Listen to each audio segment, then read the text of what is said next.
I'd like to take a moment to talk with you about fire extinguishers.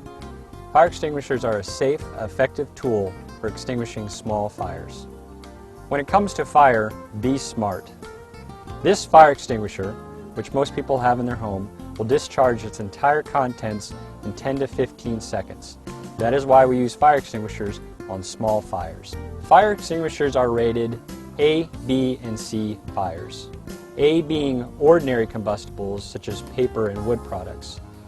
B being flammable and combustible liquids such as gas. C for electrical fires such as your toaster or blender.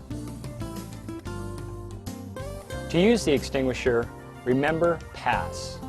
Pull, aim, squeeze, and sweep. Pull the pin, aim at the base of the fire, not the flames. Squeeze the trigger and sweep at the base of the fire. Some important things to remember. Always keep the exit between you and the fire. If the fire grows rapidly and becomes too large to extinguish, exit the area. If you are inside, shut the doors on your way out. Keep the extinguisher where it is accessible. Small fires spread rapidly. In summary, fire extinguishers are used to extinguish small fires. Never put yourself at risk by attempting to extinguish large fires. Possessions can be replaced. You can't.